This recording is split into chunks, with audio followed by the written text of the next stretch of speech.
Bonjour à tous, il est 12h30 à Mbayakro et partout en Côte d'Ivoire. Merci de suivre le temps d'information sur RTI2. La tribu Adjéabé de Kwassikro, sous-groupe peu connu, célèbre l'Ignam. L'escale 225 nous conduira au cœur de cette célébration à Mbayakro.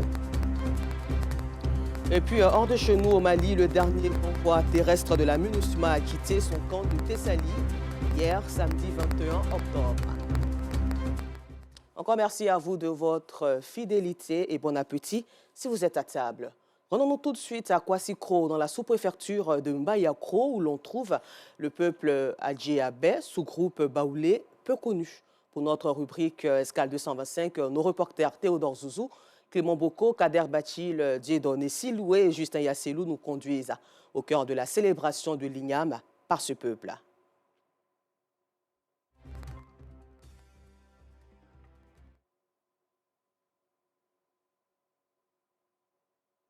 Et puis,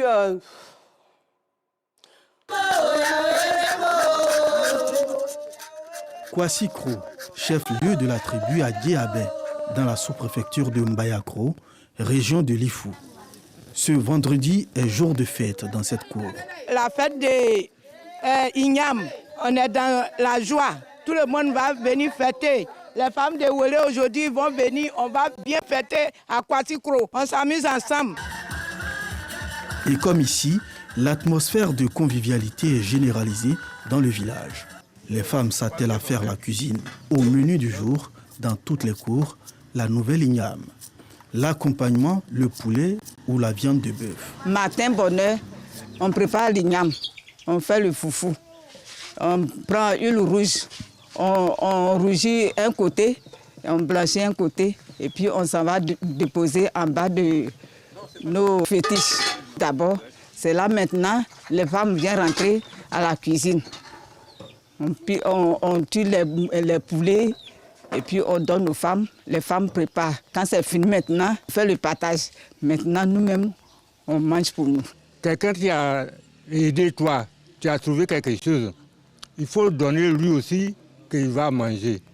Là, après, le reste, ça va donner encore. C'est une manière de remercier à bien faire de Dieu. Le foufou blanc et rouge, le repas auquel les ancêtres et génies protecteurs ont droit avant que les villageois puissent en consommer, est déjà prêt à ce domicile. Et c'est le chef de famille qui procède au cérémonial. Il propage le mets dans tous les recoins de la concession.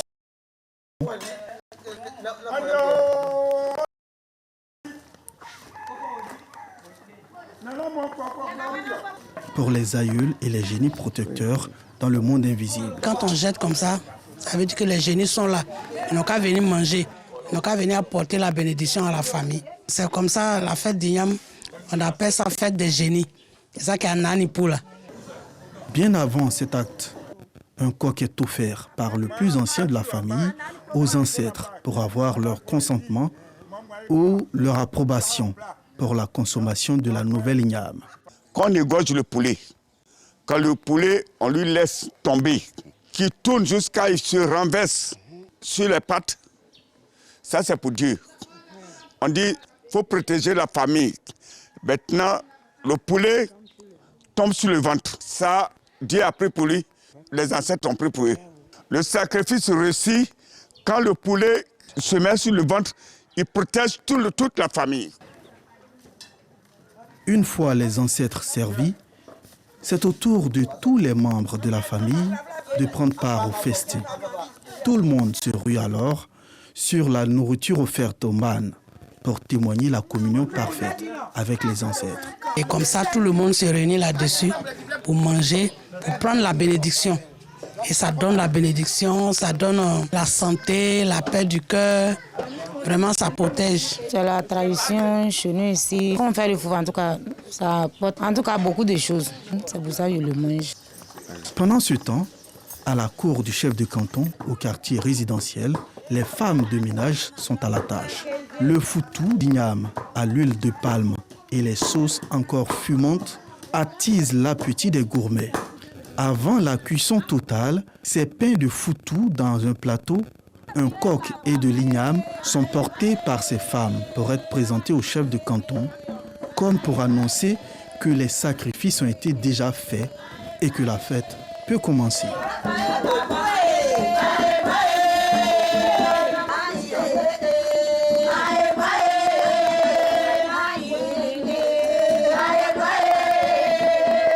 Comme c'est la fête des ignames, on allait remercier le chef parce que l'année nous a trouvé, on allait donner la part du chef. Après ce tout bien rythmé, elles retournent à leur cuisine. La sauce est ce jour-là grasse. Nous-mêmes, quand nous étions enfants, quand ce jour arrive, il y a de la nourriture en abondance. Les femmes ne préparent pas n'importe quelle sauce. Généralement, c'est les sauces arachides et les sauces qu'on appelle pistaches. Voilà les deux sauces premières que tout le monde prépare dans sa cour, dans sa maison, et que chacun mange ce jour particulier. C'est un moment de cohésion et de consolidation des amitiés. Pour ce faire, un groupe de musiciens de Wélé est présent. Ils font leur civilité au chef de canton. Le canton compte 5 tribus. La tribu Adjé-Abé, la tribu Assama, la tribu Aoné, et il y a 2 tribus dans la zone Nguin. Il y a les Nguins de la savane et il y a les Nguins de la forêt. L'objectif, c'est de nous retrouver, de faire en sorte que le canton soit uni, qu'il y ait la cohésion et que les uns et les autres se connaissent profondément.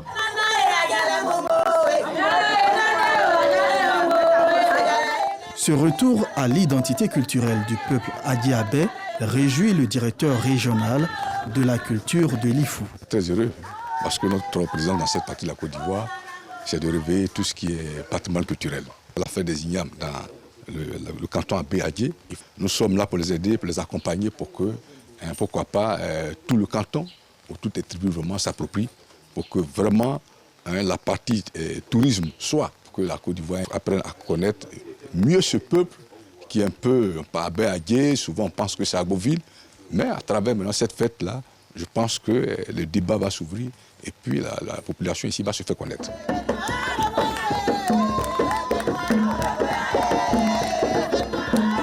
Aux environs de 14 h, les danses prennent toute la place. Les invités, puis l'adios et la danse des anciens. La célébration de l'igname à Kwasikrou, un tubercule découvert lors des migrations, va au-delà de sa valeur traditionnelle. Elle se veut un credo de promotion du peuple Adjé-Abé et vise à pérenniser leurs us et coutumes.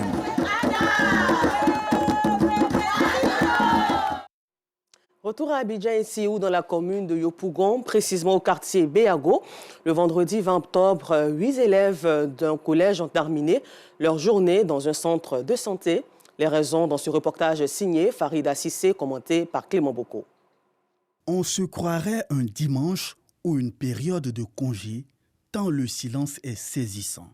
Nous sommes au groupe scolaire Savant 2 à Yopougon, quartier Béago. Le comité de gestion des situations de crise de l'établissement réuni a trouvé bon d'évacuer les élèves pour permettre une meilleure gestion de la situation. Vous avez entendu parler d'intoxication, d'empoisonnement, c'est vrai. Je ne sais pas si c'est l'un ou l'autre parce qu'en la matière, nous ne sommes pas les spécialistes. Les enfants sont allés consommer du garba en face même de l'établissement. Et c'est après avoir mangé ce garba que, étant retenus en classe, on commençait à sentir des maux de ventre. Ce sont au total 8 élèves, tous en classe de 3e 5, qui ont été évacués dans des centres de santé et cliniques privées après avoir partagé une assiette d'attiqué au poisson thon, communément appelé garba. Le président du comité d'urgence, fier du fonctionnement de son dispositif de gestion de crise, se veut rassurant. Nous avons appelé les parents, nous avons aussi appelé les services d'urgence sanitaire, nous avons appelé les autorités de sécurité qui sont venues. Et nous avons géré cette situation comme il se doit. Il n'y a pas d'inquiétude à se faire à ce niveau. Après le constat, au sein de l'établissement en face se trouve le lieu où les élèves auraient consommé le fameux garba.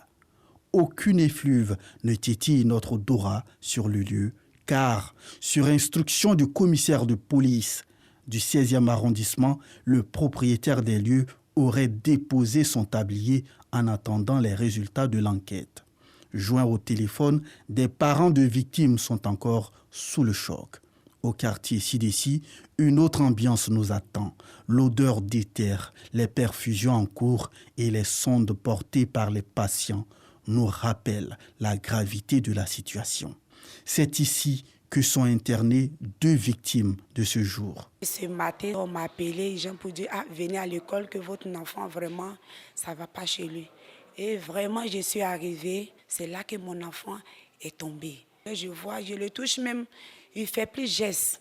C'est le médecin qui a fait les bilans, c'est lui qui a fait les examens, qui peut nous dire ton enfant a telle maladie. Mais je ne sais pas si c'est un empoisonnement, vraiment.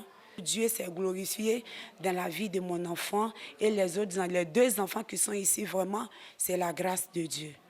Son fils Ménard revient de loin, mais les faits ayant conduit à son hospitalisation, il les a bien encore en mémoire. Nous étions en train de partir manger la chiquée. Maintenant, il y a un jeune homme qui est venu, il nous a dit donnez votre argent. Maintenant, je lui ai dit il ne peut pas donner notre argent, que nous on s'en va manger avec. C'est ça, il dit pourquoi? Il a arraché le téléphone de mon collègue. C'est ça, nous avons demandé pardon. Quand nous sommes rentrés, on a fini de faire un achat de 1500, on a déposé. Nous sommes partis laver la main. Et lui, il est rentré dans le coin de Gabadom. Donc nous étions au dehors. Et quand nous étions en train de rentrer dedans, on s'est croisés à la porte. Il m'a regardé mal. Il a lancé Kirou, il est parti. Quand nous sommes partis faire cours de français, j'ai remarqué qu'il a commencé à avoir mal au ventre. Et mon collègue aussi, après les autres. Ça, nous sommes partis à l'infirmerie. De son côté, Emmanuel, un camarade de classe de Ménard, est admis dans le même centre de santé. Mon camarade Ménard se tordait de douleur. Moi, j'ai vu ça en amusement. Et puis après, pour moi, on a commencé aussi. On est parti à l'infirmerie. D'habitude, on mange le GABA là-bas. On n'a jamais eu de problème. Aujourd'hui seulement, on a eu quelques problèmes. C'est un empoisonnement. Il a failli nous empoisonner, mais ça n'a pas marché. Empoisonnement ou intoxication alimentaire, en attendant les résultats de l'enquête, élèves et équipes dirigeantes du collège Savant 2 de Yopougon sont loin d'oublier cette journée du vendredi 20 octobre qui a plongé tout le quartier Biago dans une psychose généralisée. Et ce reportage est aussi à revoir sur RTI Info. Avec Yacouba Koulibaly et Bintou Pekele, participons aussi au lancement de la première édition de l'activité culturelle dénommée Festifam dans.